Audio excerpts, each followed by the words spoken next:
Hello, and a very warm afternoon to you all, to our various viewers and our followers alike on our various social media handle. Today, we have a very exciting topic to bring to you on Fire Service in Focus.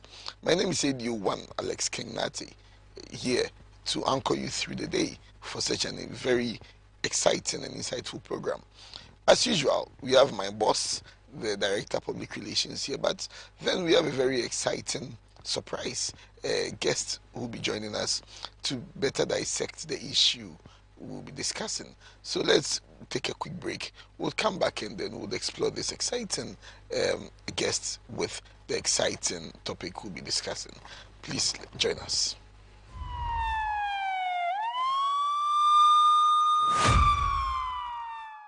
Welcome to the Ghana National Fire Service TV, simply called the Fire Service TV. This channel is coming up to fill a gap in the Ghanaian television industry. The Ghana National Fire Service was established to prevent and manage undesired fires. And as part of that mandate, we are to conduct public fire safety education. Now, as an institution that was established to provide fire safety education, there is the need to have a channel through which this education will be propagated to the people of this good country, Ghana. This station is being established as alternative to other security channels that deal specifically on security issues. This channel will therefore focus on the safety of the generality of the people of Ghana. This station is therefore going to show the people of Ghana what to do and what not to do in order to have a safe country for all of us. Safety is very practical in nature.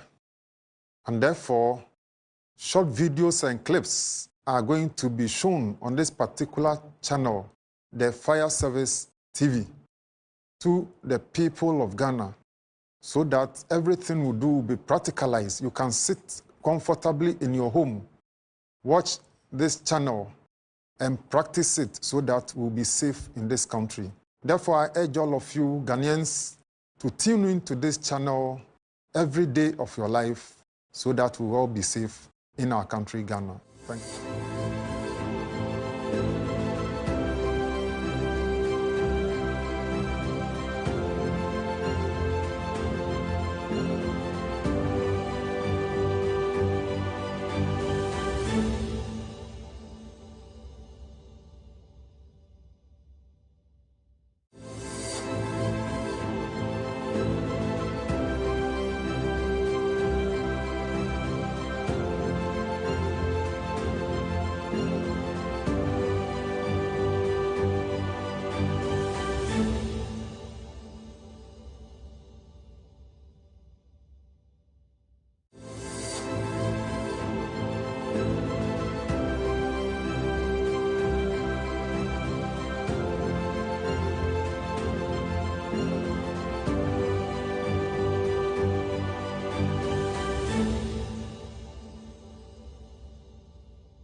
Hi, so welcome back to Fire Service in Focus here on the Ghana National Fire Service TV.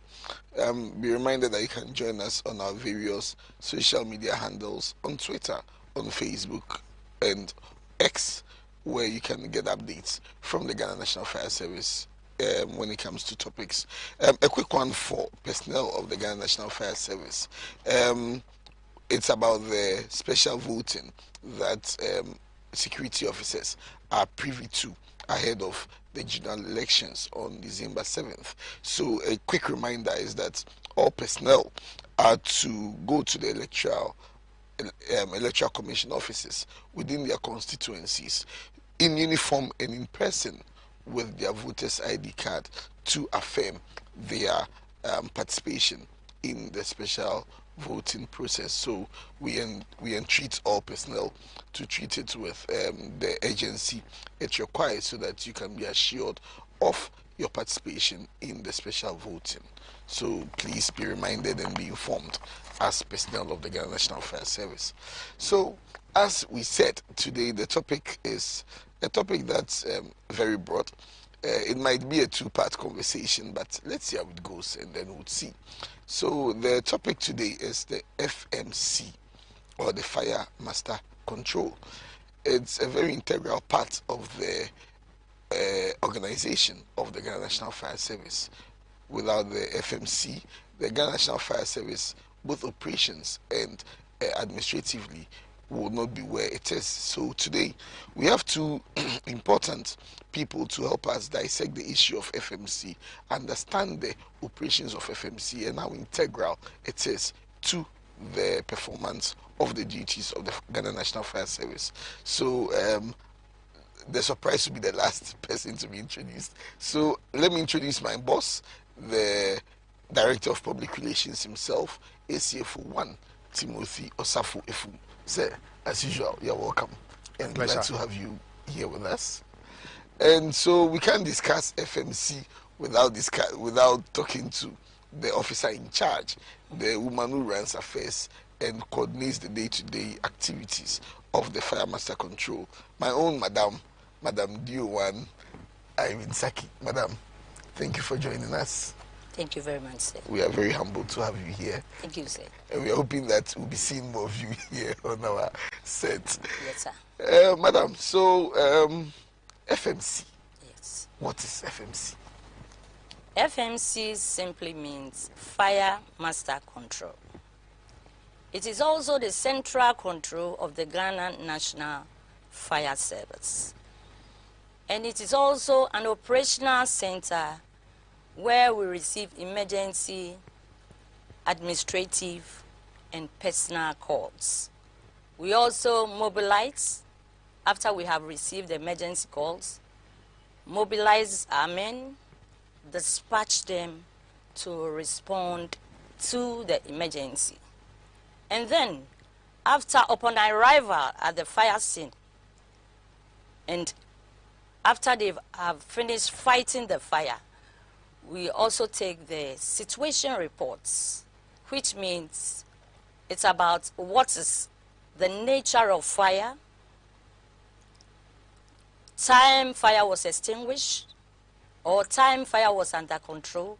Then we ask of the damage, and then we ask of the cause of fire, and then we take note into our logbooks.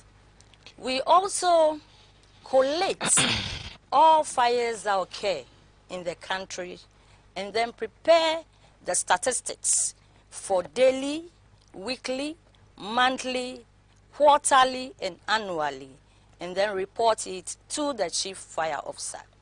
Then we also coordinate with the regional controls. In my presentation, I said we are the central control. We have the regional controls in the capitals, regional capitals, and then we have the sub-divisional control, which are the metropolitan, the municipal, and the district fire stations.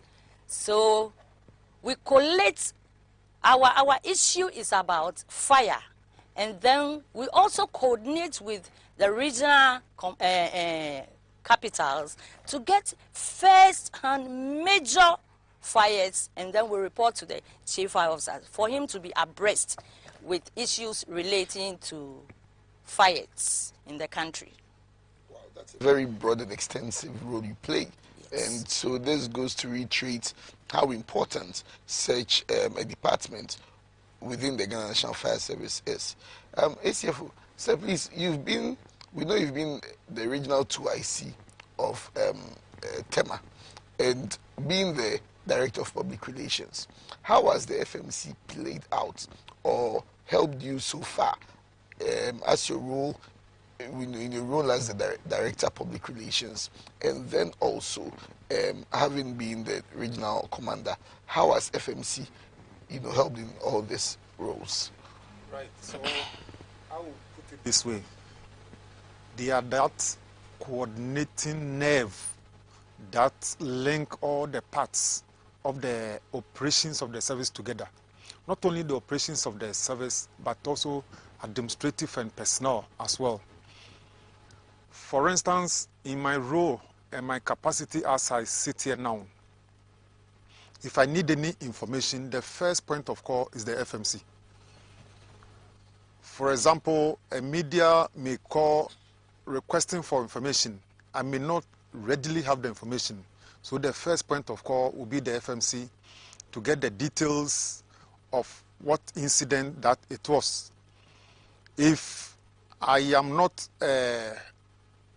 satisfied with that information, before I can go further, maybe to the regional or the district control to get the very nitty-gritties of that information. So the FMC plays a critical role when it comes to the operations and the survival of the service. They are the nerve center of all information to and from the service. That's very deep. And personally, I can attest to how integral the FMC is. I'm sure Madam would attest the fact that I usually call them a lot whenever there's an emergency. So I understand and appreciate the kind of work that goes into the Fire Master Control. Madam, so we know the FMC mainly. I don't know whether to say communication is your tool or, because it centers around communication. Yeah, it's all about communication. Exactly. So how is the communication structure of the FMC like? FMC is all about communication in the service. We have a two-way structure, the top down and then down to top, whereby top down, it's when we receive the calls, the emergency calls from the district fire stations to our center, especially when it is not under their jurisdiction to respond. And then the top is when we have received, FMC has received the emergency call and we have to inform the district to respond to the emergencies. So it's a two-way affair, two-way communication, yes. Wow.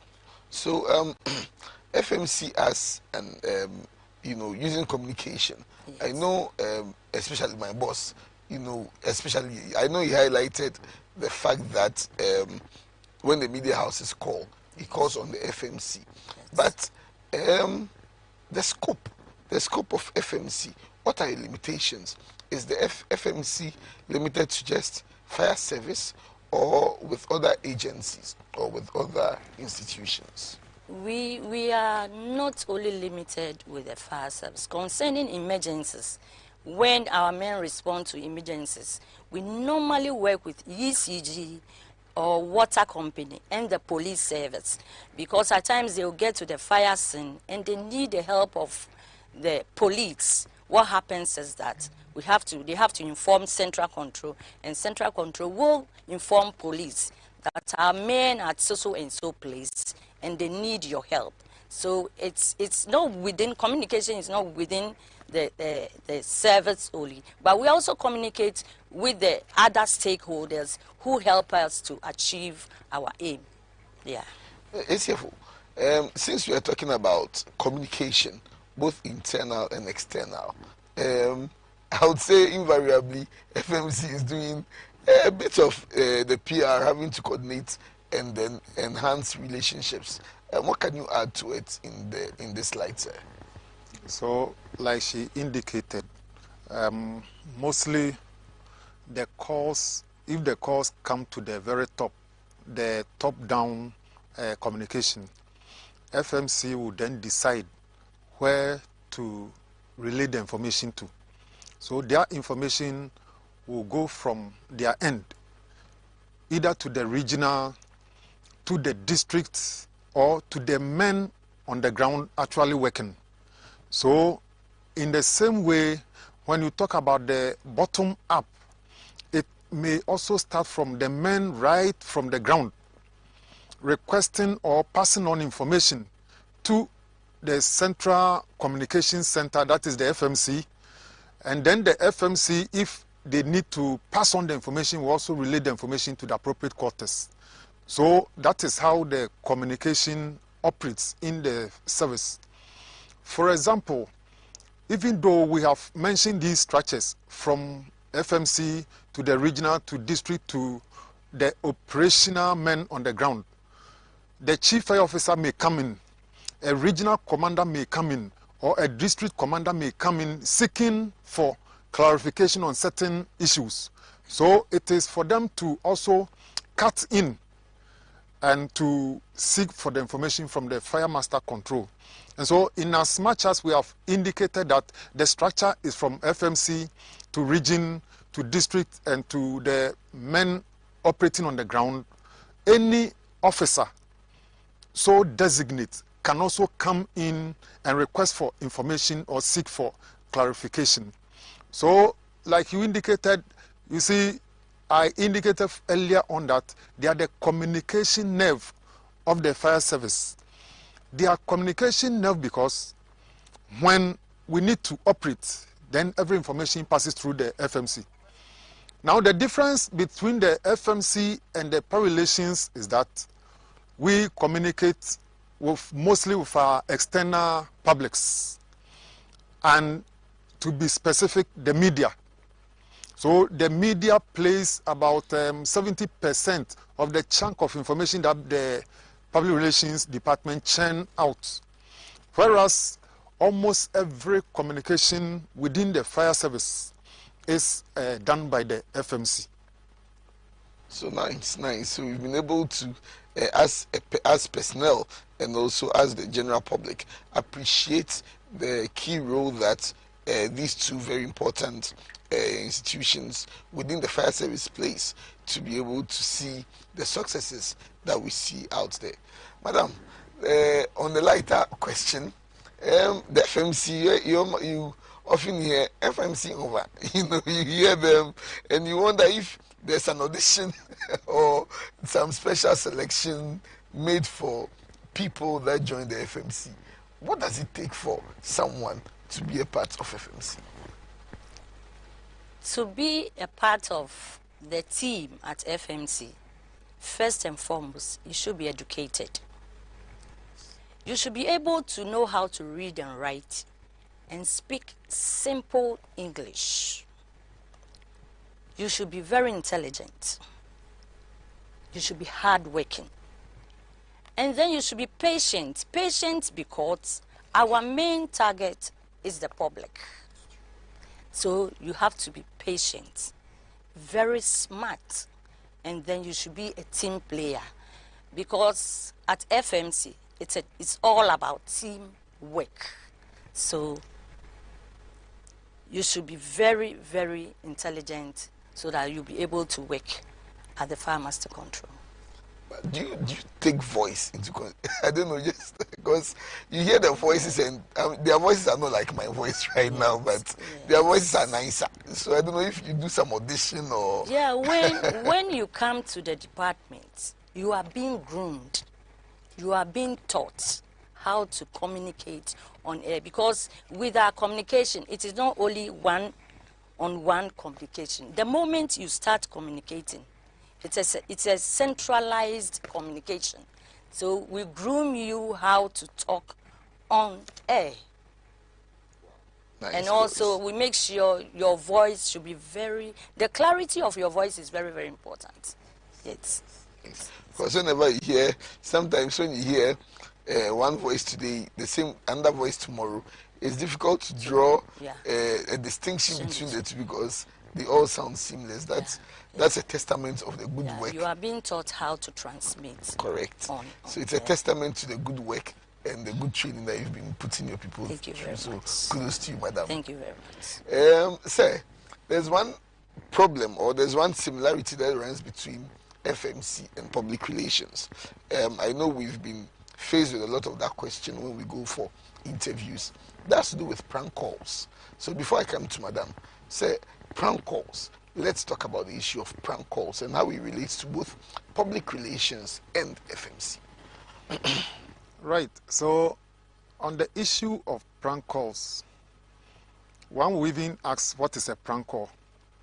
You know, the fire service lines are for emergency use. And any use outside emergency calls, or sometimes people may try to get information from us. And so if you use the emergency calls, sometimes it is allowed. But emergency lines specifically are for emergency calls. If you don't have emergency and you apply the use of the emergency line, that is an abuse of the emergency line. And so we call it a prank call.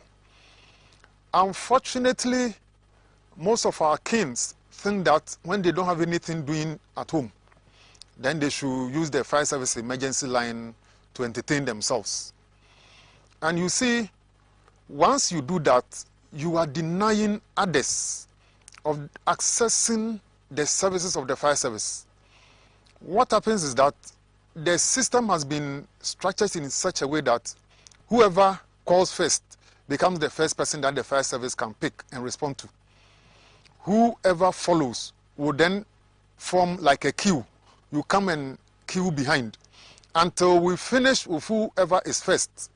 The second person and the third and the fourth and so on will be waiting. It will be like a call wait. And so sometimes you hear people saying, we called the fire service and they were not picking. We were not picking because your brother, your sister, who is not in need, was that time on the line. And the system will not tell you that you are on call wait. You hear the line ringing. Unlike our phones that they will tell you that, oh, the person is online, so you are waiting. This one will not tell you. It will keep on ringing. And therefore people conclude that, oh, we called the fire service and they were not responding. Unfortunately, you see, when you have an emergency, you don't have all the time in the world. And so when the first call goes through and it ends without getting a response, then they easily conclude that we called them, and the fire service was not picking. It is not the fire service that are not picking. It is because Ghanaians are fond of misapplying the emergency lines. If you don't have an emergency, please allow those who have emergencies to use the emergency line. Now, what is happening is that, one, it is either we dispatch a fire tender to a non-existent emergency. Now you are all aware the alacrity with which we respond to emergencies. And so, one, you cause wear and tear to the vehicle. You dissipate our fuel, and you also put the men who are going to respond to the incident, their lives at risk. We are all aware of a number of accidents that occur as a result of we responding to emergency calls. And so when we do this, we are not doing a good service to this nation. In as much as you are wasting our time and our resources, it means you are also depriving others who genuinely need our services of these services that we render. So please, if you are watching or listening, don't try again to abuse the fire service lines. They are specifically for emergency purposes. And so please, if you don't have any emergency, don't use the lines so that we can serve those who are in real need of our services. Very important. So, madam, we would come to you, want to watch a video. This video will probably give more clarity since you are the first point of call when it comes to this prank calls. So we want to give viewers a taste of what we go through and how worrying this problem is. So we'll go watch a video of the prank calls. And this is not an enactment of prank calls. This is the situation that our Fire Master Control deals with on a daily note. We'll watch it, come back, and then Madam will throw more light after we've watched this video. Emergency call center, how may I help you? Emergency call center, how may I help you? Hello?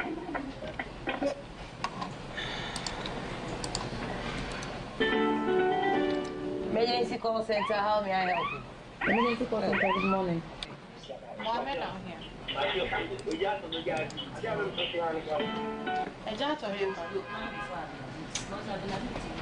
Emergency Call Center, how may I help you?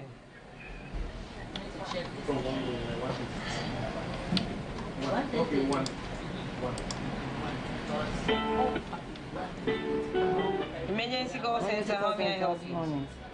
Good morning. Emergency Call Center, how may I help you?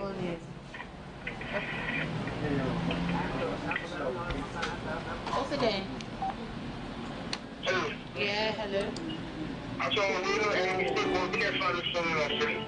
Obi na ọfa ụkwụ na ọfre. Mepatụ ọmụ nja ese ọmụ dị emergency.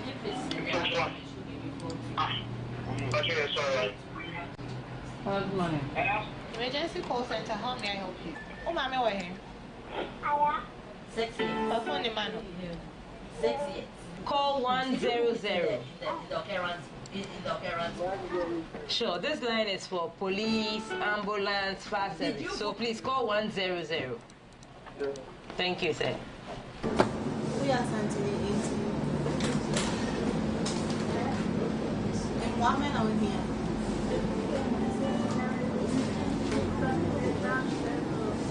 Transfer. For MTN, right? For MTN, higher pass service. And your transfer.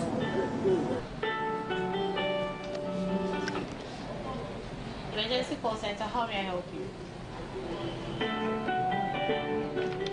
Emergency Call Center, how may I help you? Good morning.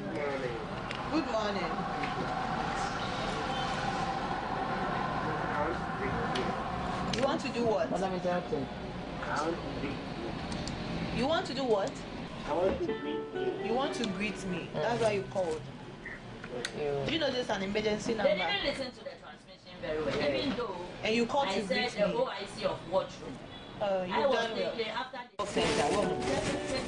the Number we can say we fracture me pa na wa hadwe obi fie hye ofre obi pe ambulance ofre obi hwehwe police ofre hu kwa ofre no de enchia enim me pa chew esa no mo aka say ya fre fire service a yen san ka ho ya fre police wo mo ma me fre ambulance wo mo ma na wo nchia na abedi why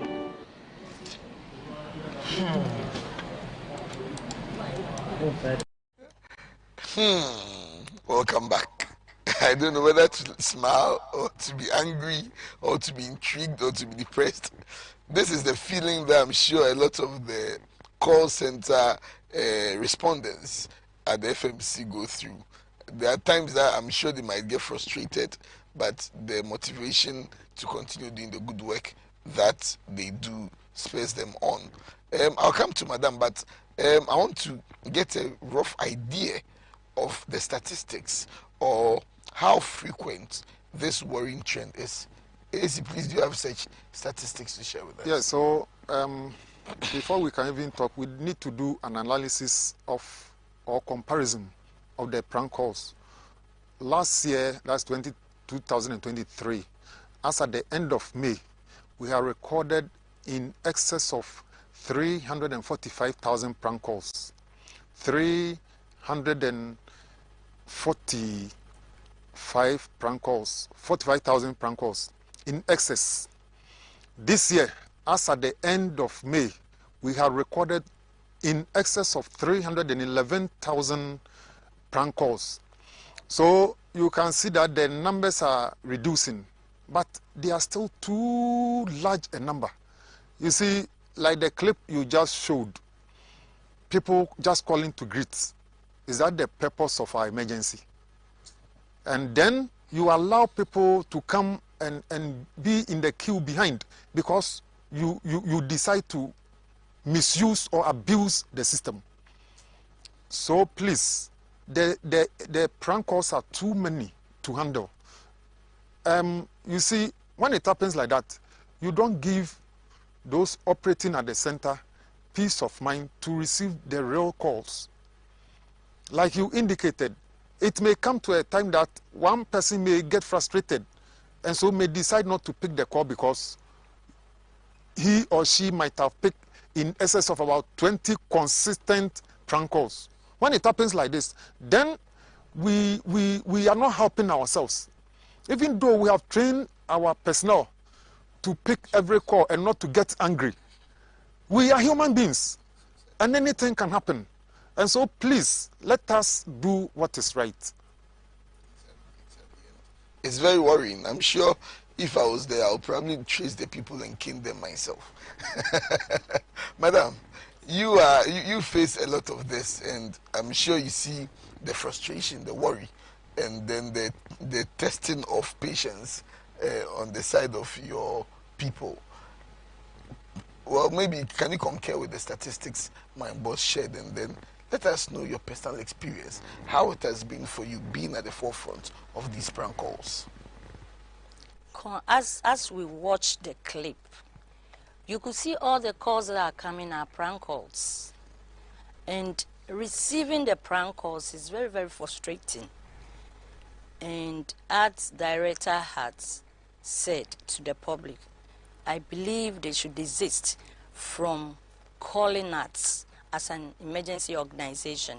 You are supposed to call us to report an emergency and not to call us to ask for unnecessary questions, because the system is such a way that the calls are in queues, as director said. So even if there is an emergency call in the queue, it will take some time before it will get to the operator to pick that call. So what happens is, if the call, you receiving a call determines that this is a prank call. So what happens is that quickly, when it's a prank call, you hang up to make way for other calls, because you wouldn't know which of the calls might be an emergency call. So with the prank calls, we'll plead with the public from calling us. They are supposed to call us when it is emergency, so that we receive the necessary information, act upon it, and respond swiftly to be able to save lives and property from destruction. But personally, being there, I'm sure you used to be one of those picking the calls to hear these preposterous things. Yes. On the lighter note, even though we are serious, what are give us about 2 or 3 of the ridiculous things people have called to tell you? It's unfortunate we are on national television. Someone can even call you and say, I love you. Someone can call you and insult you. Someone can call you, I want credits. Someone can call you and say, I'm just calling you, how are you?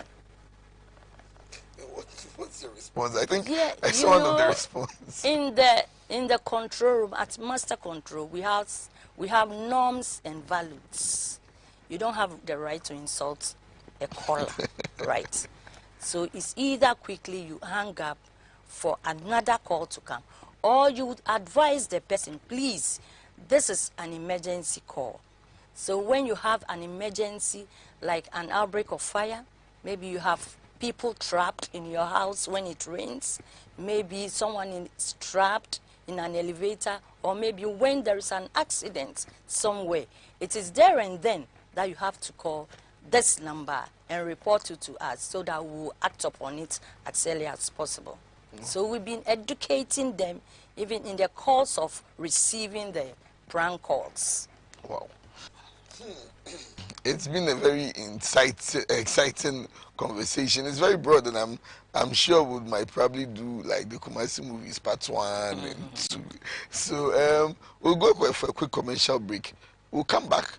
We'll delve more into 1, tackling the issue of prank calls, the way forward, punitive actions that can be put in place to forestall such incidents from happening in the future, and also would want to find out going forward what goes into dispatching appliances to which emergencies, at which locations. So let's go for a quick commercial break. We'll come back and then we'll continue this very exciting conversation.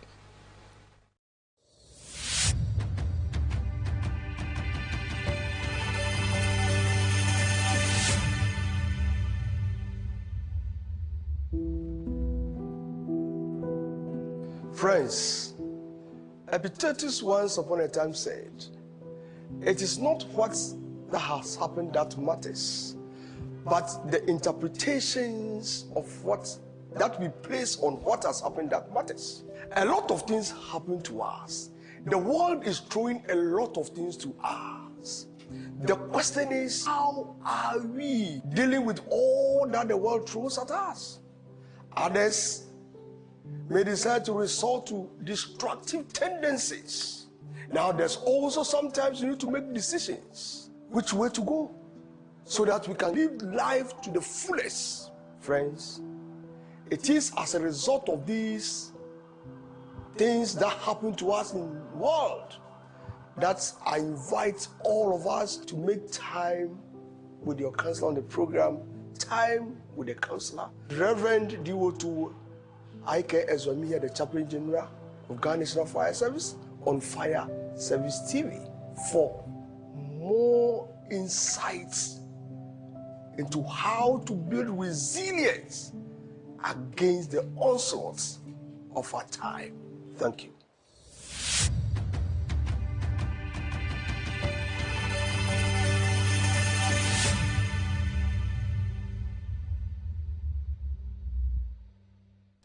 Hi, welcome back again.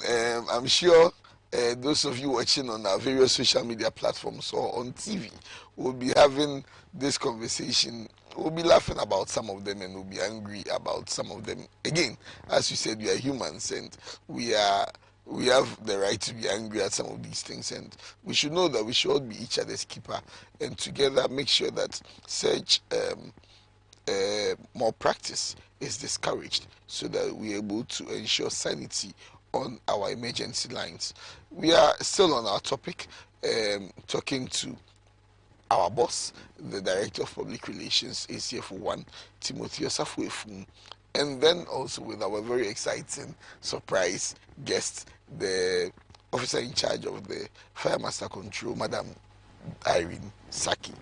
So we've been talking about the minutes of prank calls. We'll be delving much more into the nitty-gritties of the Fire Master Control, but I want to again talk briefly about the prank calls, then we move on to some other topics under the FMC. So let me go back to Sir, as an administration, being part of management, how are we dealing with prank calls? And do you think it's a double-barreled question? And do you think mental health is a problem that is affecting prank calls? So let me start with the second part first. I should think the way things are going, some are mentally not right up there. Because if you listen to some of the questions and their utterances to our operators, I don't think any normal human being will be doing what they do. But like the Dio Irene said, we are on air and some of these pronouncements cannot be pronounced because we may have children listening or watching. And so we cannot mention some of these things, utterances. But I think you are not far from right.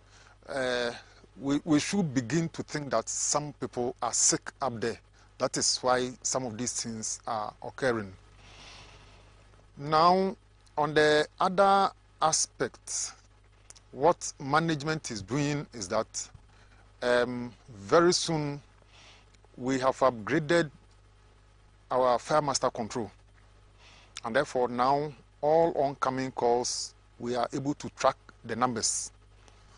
So going forward, if these things don't stop, then we have to use the legal way by dragging people to court. Now almost every SIM is registered. It may not be registered in your name, but when we get the person whose name is on it, he will bring you up and then we'll take you on. And so my advice to the general public is that, please, we are public friendly and we want to maintain that.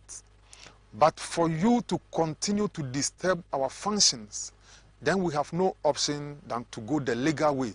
When it comes that way, please don't come and beg, because we have taken it over the time for too long.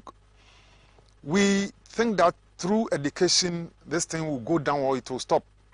But mentioning the numbers, 311,000 in excess of that.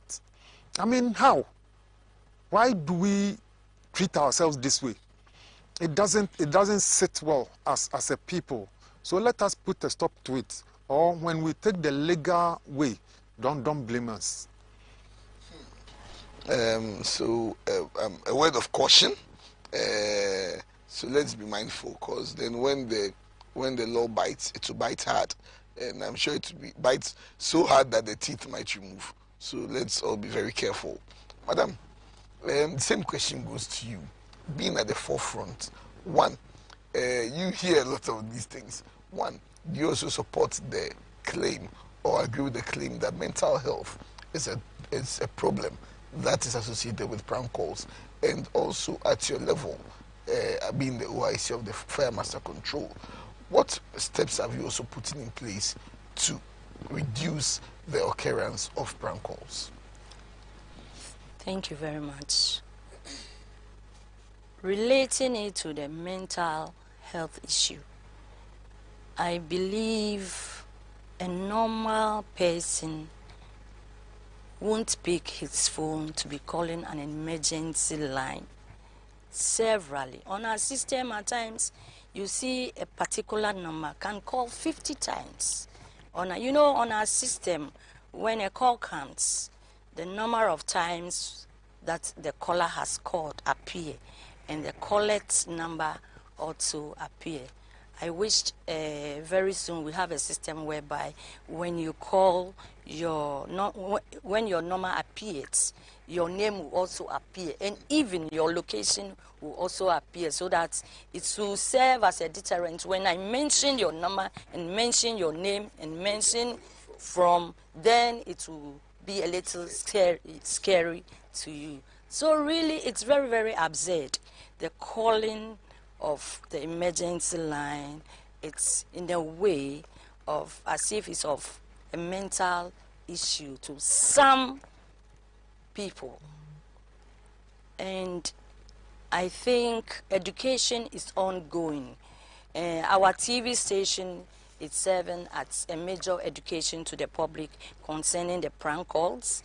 Once a while, we also have the media, the other media stations. I quite remember you came there with Joy, you came there with City, we came there with TV3 to familiarize themselves with us. And I tell you, they said they can't stand the way we are receiving the calls. A lady one day told me, Madam, I can't work in this office.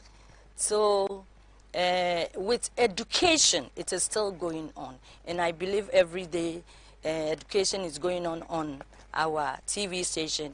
Right now, director has retreats seriously on education. So we'll plead with the public to stop calling. Prank calls are very, very frustrating. It frustrates us. It frustrates us. And you can't say because you've picked 50 prank calls, the other calls that are coming might be prank calls. So as the director said, I totally agree with him that a time may come when you are caught, or when a number calls severally, that number should be prosecuted.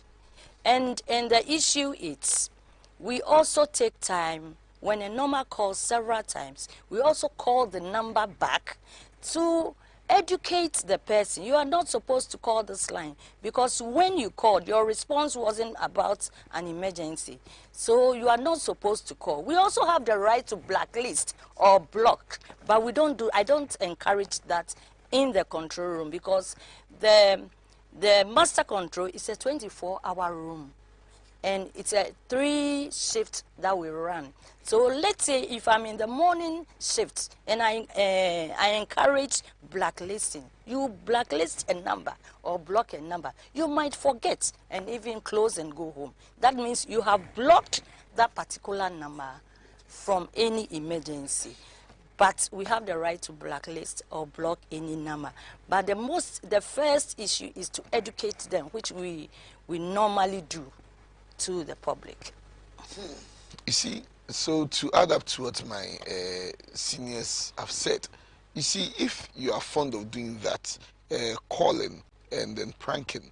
There might come a time where you might have a legitimate concern, and because your number is noted for being dominant or being fond of prank calls, might be presumed to be a prank call, and we are humans, and might be overlooked, and would then affect you yourself.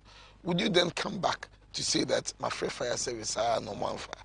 You'd have no moral justification to make such pronouncements. So please, let's all be each other's keeper, and then let's all preserve our sanity, because they are also humans. They get frustrated, and let's not push people to the point where they would get frustrated. So you can join us online.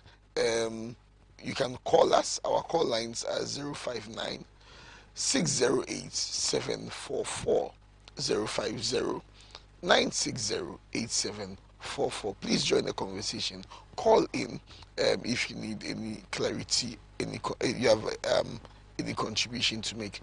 We'll be glad to pick your call, listen to you, and then help with any questions you might have. You can also join the conversation on our Facebook pages, on our X page, and then YouTube, our various social media handles. We have some comments on our social media handle on Facebook. Eva Seiram, such an interesting topic. Thank you very much. And we live to serve and to please our viewers. So we make sure that we get topics that excites viewers like you. So thank you very much for your message. Barry Osmond, thank you, sir, for education. Thank you also for tuning in and joining us. And to Pascal, one of the ardent followers of the Ghana National Fire Service page, impactful and insightful conversation. That's what we stand for. And it's our aim that you'll be educated and entertained at the same time here on the Fire Service TV. So, Madam, my next question, I'm sure we'll have you here next week to continue, but what does it take or the process of dispatching an appliance to an emergency? If you can walk us through. Thank you very much. Before you can dispatch an appliance, you need to receive an emergency call. And in the course of receiving the emergency call, you are supposed to know the location of the fire, the landmark, the nearest landmark, which is very, very important. For instance, you can't say Kaneshie just like that. You have to add a landmark, so it can be Kaneshie behind the market or Kaneshie near the police station. And then the next question is, what is burning, please? We are supposed to know what is burning so that we'll be able to inform our men when we are mobilizing them. And then we need to have your telephone number. Very, very important. With the telephone number, one, we document every emergency. And then secondly, when our men are responding, they call some of the callers when going to get, even though at times some of the calls, they will give you the exact location and the nearest landmark, but they will get to where the landmark is and they could not trace the fire. So when they have the telephone number, they can call whoever called the central control, and then the person being around that area will be able to direct them to the exact location, and then the caller's name is very, very important. Then after you've gotten all those things, you need to know every fire station has its topography or the area that it covers. So let's say if it is Kaneshie near the police station, the nearest station, it's our station at Circle. So what we have to do is we have to mobilize our men at Circle Fire Station for them to respond to the emergency at Kaneshie behind the police station. So you need to get all this information before you can dispatch, and getting the full details of the emergency, getting mobilizing the station. You are also supposed to know whether that particular station's appliance is serviceable.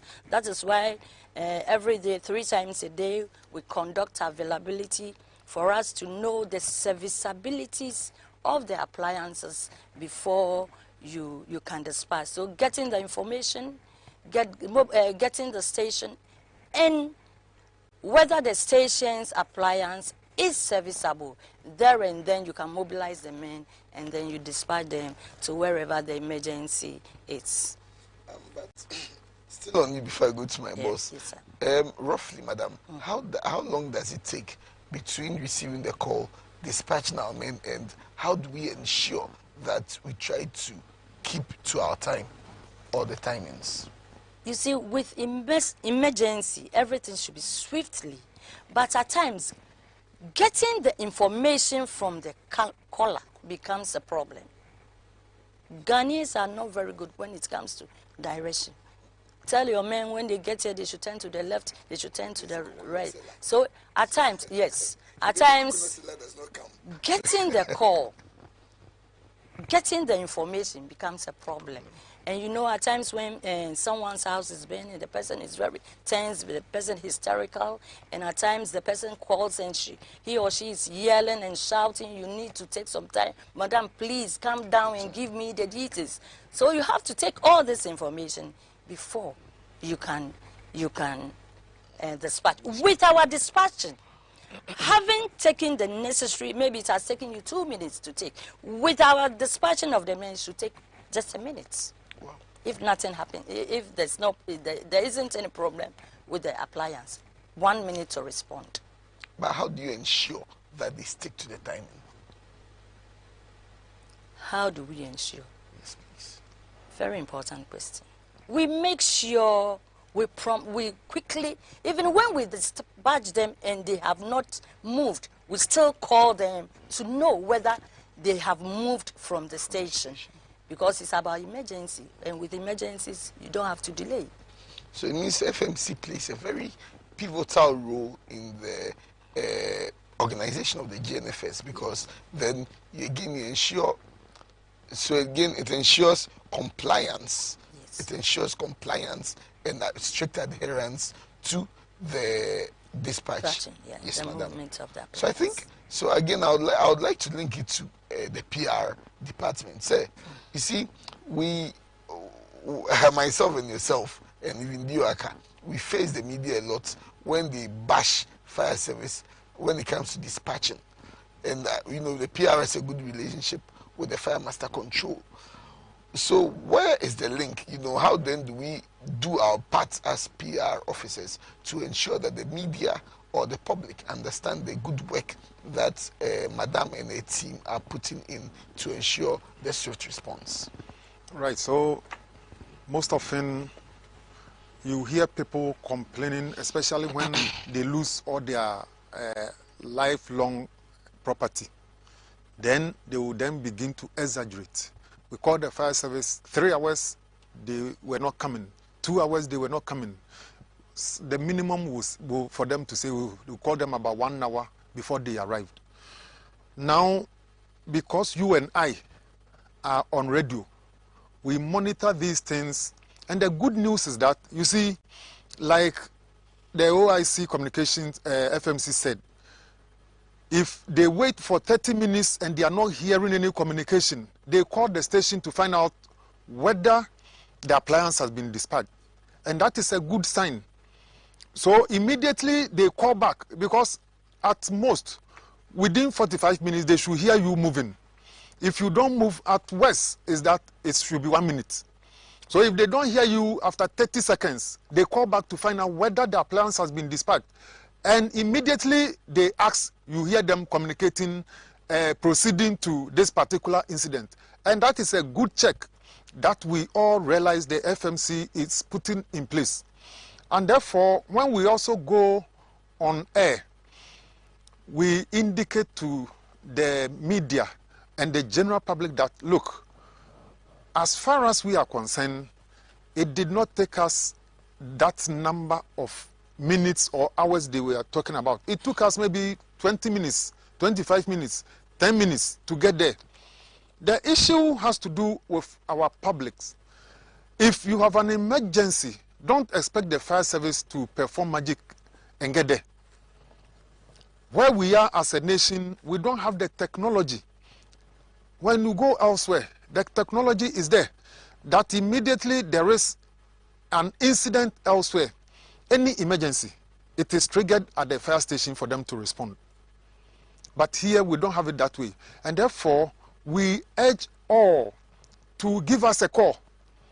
And we have 3 ways of calling the fire service, either by telephone, by vehicle or motor or whatever, or by running to the station to inform us. So any of this. And you see, the recent incident at the Circle, Ecomog, that they were complaining that it took us 1 hour to get there.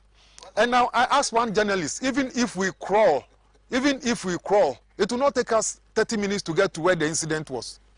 And so, you see, if the incident happens, you must first and foremost call us. If you cannot call, ask somebody to assist you to call the fire service so that we can get there on time to also play our part. You cannot blame us. When you did not call, you tried to handle the situation, and then when it got out of hand before you called us, that time, by the time we get there, everything is consumed by the fire.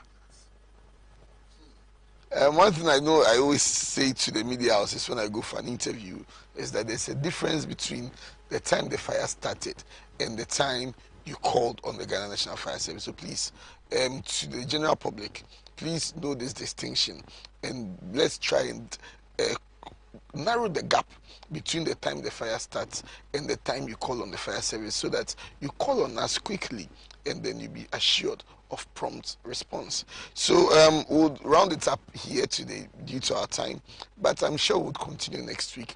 It's a very exciting and insightful conversation that I'm sure a lot of you have your questions. You can send in your questions that you'd want us to ask for next week ahead of time, and they would incorporate it in our questions so that we can help you get clarity on the performance of the duty of the Fire Master Control in the general administration and success of the Ghana National Fire Service. So a quick reminder again to the personnel is that you need to go to the various electoral commission offices within your constituency with your voter's ID card in person and in uniform to be able to guarantee your place in the special voting ahead of the December 7th general election. So on this note, I would want to say a very big thank you to my madam, Dio Saki. She plays a very important role, and it's difficult getting her off her seat to this place, so we appreciate her time and her presence. And as usual, my boss here is always easily accessible, and he's proving to be a man of vision. Thank you very much for joining us also, sir, and thank you to you watching us from home on Fire Service TV, on Facebook, and on our various social media handles. We can't do it without you, and we appreciate you joining us. Please make time with us same time next week as we delve more into this topic, which has got all of us glued to our seats, and we promise that it will be an exciting show next week. So this has been Edio Woon, Alex Kingnati, coming to you live on Fire Service TV. Please make a date with us.